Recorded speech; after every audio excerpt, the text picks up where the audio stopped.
¿Qué sucede si los pilotos de un avión se dan cuenta de repente que su avión no responde a ninguna entrada de control? ¿Que sus palancas o palancas laterales o incluso sus pedales de timón son básicamente inútiles? ¿Cómo podría alguien volar y mucho menos aterrizar esa aeronave? Afortunadamente, estas fallas son extremadamente raras, pero no desconocidas. Algunos de ustedes pueden recordar algunos ejemplos, pero ¿sabían que los científicos de la NASA y los pilotos de pruebas no solo lo han intentado, sino que han logrado descubrir cómo devolver el control a los pilotos en tales eventos y ayudarlos a aterrizar su aeronave de manera segura cuando ninguno de sus controles de vuelo funciona? Eso es lo que explicaré en este video. Pero también voy a mostrar que quizás se podría hacer más para hacer que las aeronaves sean más seguras hoy en día utilizando las lecciones de la valiosa investigación de la NASA. Entonces, algunos de los espectadores en el canal de Mentor Pilot pueden recordar un video que Peter hizo hace ya varios años sobre el accidente de Sioux City del vuelo 232 de United Airlines. Si no lo recuerdas, es un video antiguo. Si quieres ver cuánto ha aumentado nuestro valor de producción con los años, vale la pena verlo. Pero de todos modos, en este accidente, un Douglas DC-10 en su camino de Denver a Chicago estaba volando a su altitud de crucero cuando el motor número 2 ubicado en la cola sufrió una falla catastrófica y no contenida. Ahora, perder un motor de 3 es un mal día en la oficina. Pero no es catastrófico en sí mismo. El problema aquí fue que el disco del motor se rompió, enviando escombros a alta velocidad en todas las direcciones, rompiendo múltiples líneas hidráulicas en el proceso. Como todos los aviones modernos, el DC-10 fue diseñado con múltiples sistemas redundantes para sistemas críticos de seguridad, lo que significa que varios sistemas podrían hacer el mismo trabajo, asegurando que al menos uno de esos sistemas siempre estaría disponible, incluso si los demás fallaran. Es por eso que el DC-10 tenía 3 sistemas hidráulicos independientes, y la ruta que siguen las diferentes líneas hidráulicas a través del avión también es diferente. Si algo afecta a un sistema, los demás seguirán funcionando con normalidad. Pero en un área estrecha como la sección de cola, las líneas hidráulicas de los diferentes sistemas inevitablemente se acercan mucho más. Hay mucho más que estoy omitiendo, incluyendo válvulas hidráulicas y fusibles que detienen una fuga para evitar que todo el fluido se drene en tal evento. Pero en el caso de United 232, esa falla no contenida rompió los 3 sistemas hidráulicos del DC-10. Y poco después, la presión hidráulica total cayó a 0, lo que entre otras cosas significaba que los pilotos ya no podían mover ninguna de las superficies de control del avión. Un escenario de pesadilla como este a menudo se llama un evento de cisne negro. Algo que afortunadamente es extremadamente raro pero desastroso cuando ocurre. Sin embargo, a pesar de este problema único, el United 232 no simplemente dejó de volar. Todos los aviones comerciales están diseñados para ser aerodinámicamente estables, y mientras permanezcan intactos, el avión tenderá a volar. De nuevo, Peter entra en mucho más detalle sobre lo que sucedió en el video de Mentor Pilot, pero el punto aquí es que los 2 pilotos y el ingeniero de vuelo, junto con un tercer piloto que se unió a ellos poco después, elaboraron rápidamente un plan. Si no podían mover ninguna de las superficies de control en la cola o las alas, podrían intentar maniobrar el avión utilizando solo el empuje de los motores en su lugar. Entonces, ¿cómo funciona eso? Los motores de los aviones, además de propulsarlos a través del aire, generan algunos efectos secundarios que dependen de su ubicación en la aeronave. Como todo objeto en la Tierra, el avión tiene un centro de gravedad alrededor del cual el avión rota y se mueve. Cuando el avión está volando con todas sus fuerzas equilibradas, por ejemplo, con el empuje simétrico establecido, que iguala la resistencia, la elevación iguala el peso, y el avión está en trim, el avión estará volando en un estado de equilibrio. Por lo tanto, en este ejemplo estará volando recto y nivelado en vuelo sin aceleración, pero tan pronto como una de esas fuerzas cambie, ese equilibrio se interrumpe, y el cambio en la fuerza resultará en que el avión se mueva alrededor de su centro de gravedad. Así que veamos un ejemplo. Digamos que estamos volando en vuelo recto y nivelado, equilibrado, y aumentamos el empuje en el motor izquierdo solamente. El empuje ya no es simétrico, y el mayor empuje producido por el motor en el ala izquierda hará que el avión gire a la derecha alrededor de su centro de gravedad. Ahora, a medida que el avión gira a la derecha, el ala izquierda se mueve un poco más rápido que la derecha, resultando en un aumento de la elevación en esa ala izquierda. Este levantamiento simétrico hace que el avión se alabee hacia la derecha. Entonces, el efecto secundario de establecer un empuje asimétrico es la guiñada y luego el alabeo. Y de manera similar, si volvemos a nuestro avión recto y nivelado en vuelo equilibrado de nuevo y ahora agregamos empuje de manera simétrica sin aplicar otras entradas, el avión comenzará a acelerar ya que nuestro empuje ahora supera la resistencia. Pero debido a que los motores están ubicados debajo de las alas y debajo del centro de gravedad, el aumento de empuje hace que la nariz del avión rote hacia arriba y viceversa si se reduce el empuje. Por lo tanto, el efecto secundario de cambiar el empuje es el cabeceo. Esa es la teoría simplificada, ya que hay más factores a considerar. Por ejemplo, los motores no responden de inmediato a los comandos de la palanca de empuje. Tardan tiempo en acelerar y desacelerar, por lo que los pilotos necesitan compensar eso. La inercia del avión también es un factor importante. Y otro elemento a considerar aquí es que cuando la actitud de cabeceo del avión cambia, por ejemplo, si la nariz se inclina hacia abajo mientras reducimos el empuje, el descenso subsiguiente probablemente aumentará la velocidad del avión. Esto eleva la aeronave, haciendo que la nariz se incline hacia arriba nuevamente. Y así podemos entrar en un movimiento fugoide de arriba y abajo que la inercia del avión y la lenta respuesta del acelerador hacen difícil de predecir e incluso más difícil de controlar. Todo esto significa que incluso cuando los pilotos reconocen rápidamente el problema y comienzan a usar los motores para mantener el avión bajo control, como fue el caso con United 232, cronometrar correctamente esas entradas de motor puede ser increíblemente difícil de hacer. Y por difícil que sea esto en el crucero, se vuelve mucho más difícil cuando los pilotos quieren prepararse para un acercamiento. La tripulación de United se desvió a Sioux City en Iowa, donde intentaron lo que tiene que ser uno de los aterrizajes más desafiantes de la historia. Lamentablemente, la alta velocidad del avión, un viento cruzado y un giro repentino a la derecha que se desarrolló cerca del suelo significaron que el avión golpeó la pista con su ala derecha con sus pilotos incapaces de responder a tiempo. La aeronave se desintegró a alta velocidad y en total murieron 112 personas, aunque 35 sobrevivieron al impacto inicial, pero desafortunadamente fallecieron después por inhalación de humo. Afortunadamente, 184 personas sobrevivieron, lo cual es realmente increíble dado con lo que tuvo que trabajar la tripulación de vuelo. Entonces, ¿qué relación tiene la NASA con estos? Bueno, podemos pensar en cohetes espaciales cuando pensamos en la NASA, pero su nombre es en realidad un acrónimo y la segunda A significa aeronáutica, y su gente tenía algunas ideas excelentes sobre cómo manejar tales eventos de cisne negro sin control.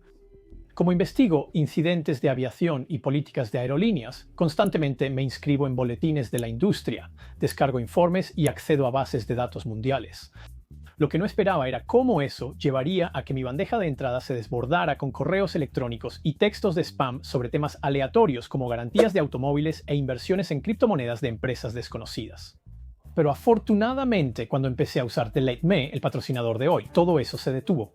Antes pensaba que esto era spam aleatorio, pero hay una razón por la que estas cosas no se encuentran tan fácilmente. Existen corredores de datos que compran y venden tu información personal, como números de teléfono, correos electrónicos, hábitos de compra e incluso tu dirección de casa a cualquiera dispuesto a pagar. Y quizás más preocupante, cuando alguien compra tu información, automáticamente pueden ver los detalles de tus familiares también.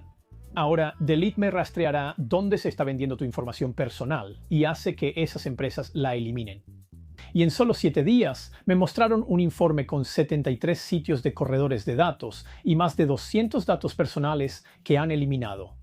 Honestamente, fue impactante, pero no se detiene ahí. DelateMe también sigue monitoreando estos sitios, por lo que cuando los corredores intentan volver a listar tu información, se elimina nuevamente, y la mejor parte para mí es saber que al registrarme también estoy manteniendo a mi familia segura. Si esto facilitaría tu vida, obtén un 20% de descuento en los planes de DelateMe para consumidores de Estados Unidos en joindeleteme.com con Mentour usando el código Mentour ahora o escaneando este código QR.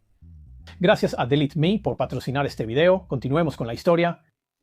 Ahora, el accidente de United 232 en 1989 no fue la primera ni la última vez que los pilotos se enfrentaron a tal fallo de control.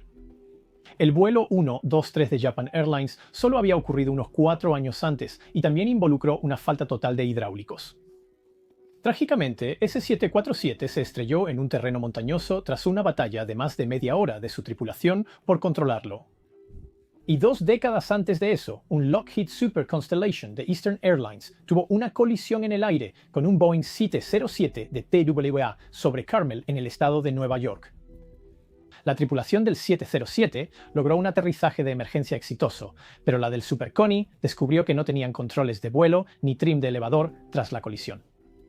La tripulación recuperó el control usando solo los motores y aterrizó de emergencia en un campo abierto. Hubo 4 fallecimientos de los 54 ocupantes, 2 de ellos debido a la inhalación de humo. Luego, en 1975, un C-5 Galaxy de la Fuerza Aérea de los Estados Unidos estaba transportando huérfanos evacuados de Saigón en Vietnam y perdió toda la hidráulica en la cola. Los pilotos aún controlaban el alerón, pero debieron usar la modulación del empuje para manejar la actitud de cabeceo del avión.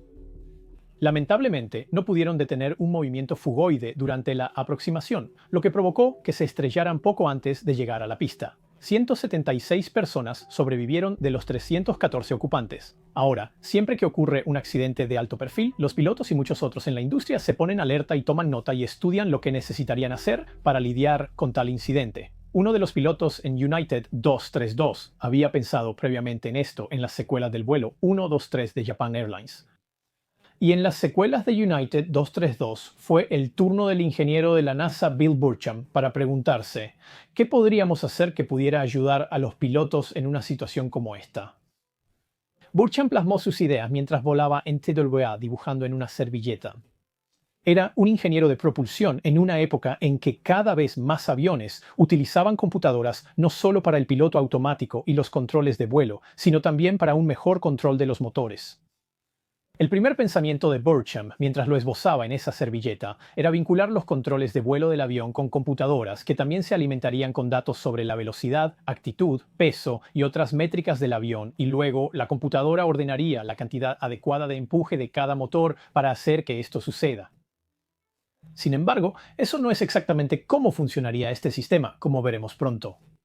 Pero, como explica el autor Tom Tucker en una publicación de la NASA que describe el programa, ese concepto inicial ganó suficiente apoyo dentro de la NASA para comenzar a crecer y finalmente se conoció como el proyecto de avión controlado por propulsión. Y la suposición clave aquí era que una computadora sería mucho más rápida que un humano para descubrir la cantidad correcta de entradas de empuje para mantener el avión bajo control. Las computadoras tendrían en cuenta cualquier retraso en el tiempo de respuesta del motor y considerarían la inercia del avión y podrían lidiar con ambos, así como ayudar a prevenir esa oscilación fugoide de arriba y abajo y el movimiento lateral de guiñada, que también podría desarrollarse en estas situaciones. Ahora, estamos hablando de finales de los años 80 y principios de los 90, donde las computadoras no son lo que son ahora. Bastante gente en la NASA, incluyendo ingenieros y pilotos, inicialmente pensaron que esto sería realmente imposible, pero después de algunos trabajos iniciales en un simulador rudimentario, el proyecto PCA comenzó a tomar ritmo y se convirtió en un proyecto a gran escala. Incluso en esta etapa inicial, mucho antes de que el proyecto PCA volara en una aeronave real, los pilotos de prueba experimentados tenían gran dificultad para controlar el sistema en un simulador. E incluso con las computadoras manejando los controles del acelerador, el retraso entre la entrada de control y la respuesta de la aeronave podría ser de hasta 20 segundos. Esto resultó en un control excesivo de la aeronave en el simulador, lo que hace las acciones de la tripulación de United 232 aún más asombrosas. A pesar del retraso de retroalimentación de 20 segundos, lograron aterrizar el avión manualmente. Durante las pruebas iniciales en el simulador, el método de entrada de control para el sistema PCA era esencialmente un joystick. Pero al ver cómo los pilotos sobrecontrolaban el avión, Gordon Fullerton, piloto de pruebas de la NASA, sugirió reemplazar el joystick con un par de ruedas de pulgar.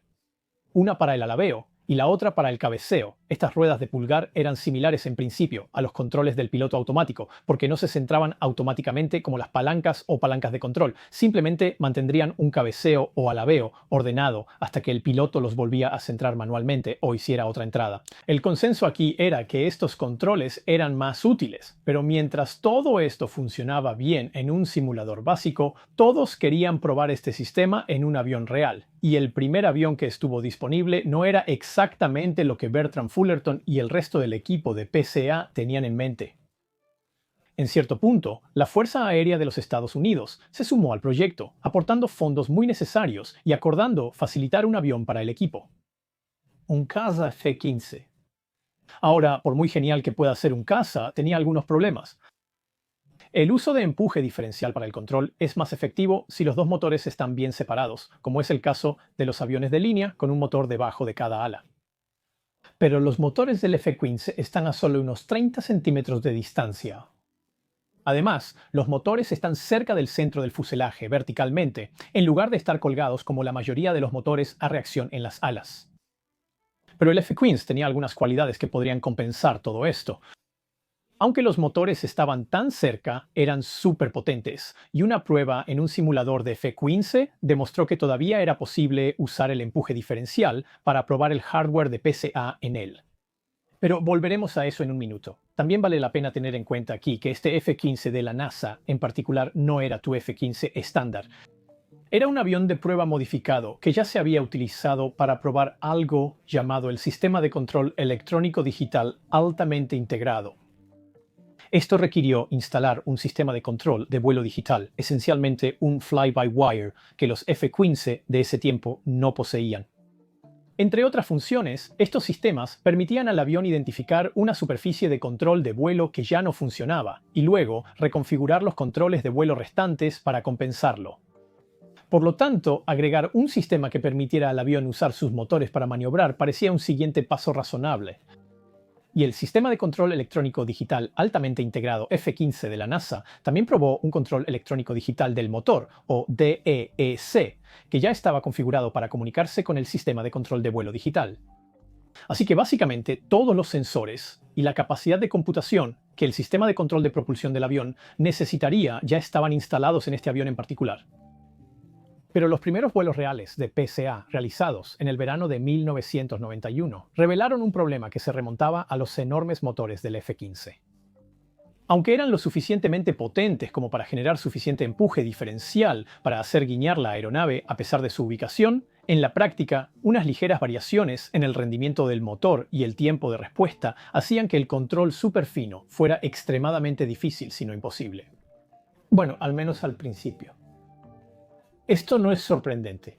En un avión comercial típico como el que piloto, también tenemos que tener en cuenta tales diferencias entre los motores.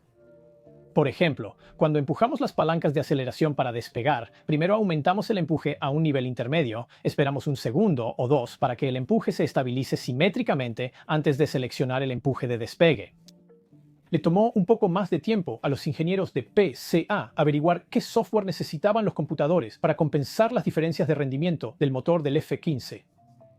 También tuvieron en cuenta el efecto suelo, la resistencia del tren de aterrizaje, e incluso descubrieron que las enormes entradas móviles de los motores del F-15 tenían efectos menores de cabeceo que también debían tenerse en cuenta. Todo esto llevó mucho tiempo y muchos más vuelos de prueba. Pero en abril de 1993, Gordon Fullerton hizo un poco de historia al aterrizar su F-15 exitosamente solo con controles de motor diferenciales. Aparentemente fue un aterrizaje firme pero aceptable, a solo 6 pies a la izquierda de la línea central de la pista, pero lo habían logrado. Vuelos de prueba adicionales de otros pilotos confirmaron el perfecto funcionamiento del sistema PCA. Pero ahora era el momento de instalarlo en el tipo de aeronave que inspiró a los ingenieros y pilotos de la NASA a desarrollar esta tecnología en primer lugar. Esto requería un aumento considerable en el presupuesto, pero el proyecto ya contaba con más apoyo, incluyendo a Boeing, que parecía reacio al principio, y McDonnell Douglas, quienes estaban más entusiasmados gracias a su participación con el F-15. Y dado que algunas versiones del MD-11 de McDonnell Douglas aún estaban en desarrollo en ese momento, el MD-11 se convirtió en la elección natural para la siguiente serie de pruebas. Pero eso es más fácil decirlo que hacerlo. Obviamente la NASA no tenía acceso a un MD-11 y extrañamente Douglas tampoco. De hecho, tuvieron que pedir prestado uno que luego iría a Delta Airlines. El equipo de prueba aplicó todas las lecciones aprendidas de las pruebas del F-15, pero también agregaron algunas mejoras importantes. En primer lugar, los dos controles de rueda de pulgar que usaron en el F-15 fueron reemplazados por algo mucho mejor. Los controles normales del piloto automático del MD-11. y se descubrió en el simulador que el MD-11 se comportaba tal como lo haría con la operación normal del piloto automático, solo que un poco menos preciso. De hecho, funcionó tan bien que algunos pilotos de prueba invitados a menudo preguntaban: ¿estás seguro de que la hidráulica está apagada? Luego, en agosto de 1995, llegó la hora de comprobar que la tecnología funcionaba en el verdadero MD-11. La tripulación de prueba voló el avión desde su base en Yuma, Arizona, hasta la base aérea de Edwards, en California, que tiene algunas pistas súper largas y súper anchas. Después de múltiples aproximaciones, primero a 100 pies, luego a 50 y luego solo a 10, Fullerton hizo otra aproximación aterrizando de manera segura, mientras las cámaras mostraban que ninguna superficie de control se movía en absoluto. Pero en realidad mejora. Estas aproximaciones se hicieron con los pilotos de prueba, ajustando constantemente el rumbo y las tasas de descenso en el piloto automático. Pero desde muy temprano, un ingeniero de la NASA, llamado John Conley, pensó: bueno, si vamos a usar el piloto automático del avión, ¿por qué no intentar acoplar el software PCA con un ILS? Un ILS, o sistema de aterrizaje por instrumentos, utiliza la infraestructura de radio en los aeropuertos para guiar aeronaves a la pista. Así, aproximadamente 3 meses después de los primeros aterrizajes PCA en el MD-11, los pilotos de la NASA repitieron los aterrizajes en la base aérea de Edwards, que ahora se realizaban casi como aterrizajes automáticos ILS rutinarios, lo que hizo que este sistema fuera aún más fácil de integrar en el entrenamiento de una aerolínea. Pero aún no había terminado. Estas pruebas se realizaron con la hidráulica del avión, aún en funcionamiento, pero con las superficies de control bloqueadas en sus posiciones neutrales. Aún más pruebas demostraron que el software PCA funcionaba con primero uno, luego dos y finalmente los 3 sistemas hidráulicos realmente apagados, lo que significaba que sus superficies de control de vuelo estaban libres para flotar hacia arriba o hacia abajo en la corriente de aire. Este flotamiento del control de vuelo cambió ligeramente el manejo del avión, pero después de un poco de ajuste al software, los resultados fueron exactamente los mismos. Aterrizajes perfectamente seguros. El sistema PCA salió adelante en exactamente el tipo de escenario que la tripulación del 232 había enfrentado años antes. Pero estoy seguro de que muchos de ustedes están pensando lo que inicialmente pensé. Todo esto es genial. Entonces, ¿por qué los aviones comerciales no están equipados con esta tecnología hasta la fecha? Porque al menos 2 accidentes más ocurrieron después del éxito de la PCA de la NASA. El primero de estos fue un Airbus A300 de carga operando para DHL, que fue alcanzado por un misil tierra-aire poco después de despegar de Bagdad en el año 2003. La aeronave perdió los sistemas hidráulicos tras el impacto de un misil en su ala izquierda, que comenzó a arder cuando el combustible se encendió. La metralla también destruyó los 3 sistemas hidráulicos, inhabilitando una vez más todos los controles de vuelo. Increíblemente, esta tripulación de vuelo en particular logró traer su aeronave de vuelta para un aterrizaje seguro en Bagdad, modulando manualmente las palancas de control. Se desviaron de la pista, pero el daño fue mínimo como resultado del aterrizaje y la tripulación salió ilesa. Eso realmente es una hazaña increíble, pero estuvo cerca. La tripulación tuvo que pasar tiempo aprendiendo a volar el avión en esta condición, manejando el mismo movimiento fugoide como las tripulaciones anteriores, pero tuvieron que aprender esto rápido porque su ala izquierda ahora estaba en llamas. Luego, más recientemente, tuvimos la tragedia del vuelo 8243 de Azerbaijan Airlines, que fue disparado por al menos 2 misiles mientras intentaba aterrizar en mal tiempo en Grozny, en Rusia. Como explicamos en videos anteriores, la tripulación voló a través del Mar Caspio hasta Aktau, en Kazajstán, donde aterrizaron de emergencia. De 67 ocupantes, 38 personas, incluyendo los 2 pilotos y un tripulante de cabina, lamentablemente fallecieron. Entonces, ¿qué falta en esta historia? Está bien, el Airbus A300, que fue derribado sobre Bagdad, fue fabricado en 1979 antes del trabajo de la NASA en PCA, por lo que es comprensible que no tuviera el sistema. Pero, ¿por qué los pilotos del Embraer sobre Rusia el pasado diciembre no contaban con ese sistema como respaldo? Bueno, hay varias razones, pero la respuesta rápida y frustrante aquí es complicaciones con la certificación. El trabajo de la NASA era experimental. Su propósito era trabajar en los parámetros que los fabricantes de aviones necesitarían considerar para hacer realidad un avión controlado por propulsión. Pero luego correspondía a las aerolíneas convencer a la FAA, Agencia de la Unión Europea para la Seguridad Aérea, y otras autoridades alrededor del mundo para certificar dicho sistema. En términos técnicos, el software y el hardware necesarios para hacer funcionar el sistema PCA no eran prohibitivamente caros, pero se necesitaba más equipo de aviónica, y esto requiere una certificación costosa y que consume mucho tiempo. El equipo PCA de la NASA diseñó posteriormente versiones que serían más fáciles de certificar utilizando la infraestructura existente en los aviones comerciales, como los servos estándar del autothrottle. Estas versiones se llamaron PCA Lite y PCA Ultralight, y los ingenieros de la NASA esperaban que se instalaran en nuevos aviones y se adaptaran a los existentes. Pero lamentablemente, a pesar de más trabajos de la NASA sobre los mismos conceptos en la década de 1990, incluyendo en simuladores de los modelos 747 y 757, finalmente, hasta donde sabemos, ningún avión fue realmente certificado con un sistema PCA instalado. Quiero decir, para ser justos, tenía más sentido en ese momento hacer que los sistemas hidráulicos fueran más resistentes y menos propensos a sufrir pérdidas totales, en lo que se concentraron los fabricantes. Además, no todos los aviones usan los mismos sistemas de control. Algunos, incluyendo el Boeing 737 y el Embraer E190 que fueron disparados en Rusia, también tienen cables que conectan los controles del piloto con las superficies de control. Otros diseños, como el Boeing 787, no utilizan hidráulica en absoluto, sino que dependen de actuadores eléctricos. Ahora, dicho esto, algunas de las tecnologías de la NASA se aplican en los aviones de línea actuales. Por ejemplo, el 737 MAX tiene spoilers controlados por fly-by-wire en sus alas, lo que permite un sistema inteligente llamado asistencia para bloqueo del elevador durante el aterrizaje. Este sistema puede ser activado por la tripulación en caso de un atasco del elevador, que toma las entradas de la columna de control y luego utiliza esas entradas para elevar o bajar simétricamente los spoilers para aumentar o disminuir la tasa de descenso. ¿Pero es esto suficiente? Cuando la NTSB emitió su informe final sobre el accidente de Sioux City de United Flights 232, una de sus recomendaciones fue la siguiente: fomentar la investigación y desarrollo de sistemas de control de vuelo de respaldo para aviones de fuselaje ancho, recién certificados, que utilicen una fuente alternativa de energía motriz, separada de la fuente utilizada para el sistema de control convencional. Y eso es precisamente lo que hizo el proyecto PCA de la NASA. Y con los controles fly-by-wire y los controladores electrónicos de motores de los aviones modernos, creo que es difícil justificar por qué no vemos dicha tecnología en nuestras cabinas hoy en día. ¿Cuál es tu opinión? ¿Estás de acuerdo o crees que nos falta considerar algo más? ¿Conoces algún avión que vuele solo con entradas de aceleración diferencial? Cuéntanos en los comentarios. Soy Ben Watts de Mentour Now. Que tengas una excelente semana. Hasta la próxima.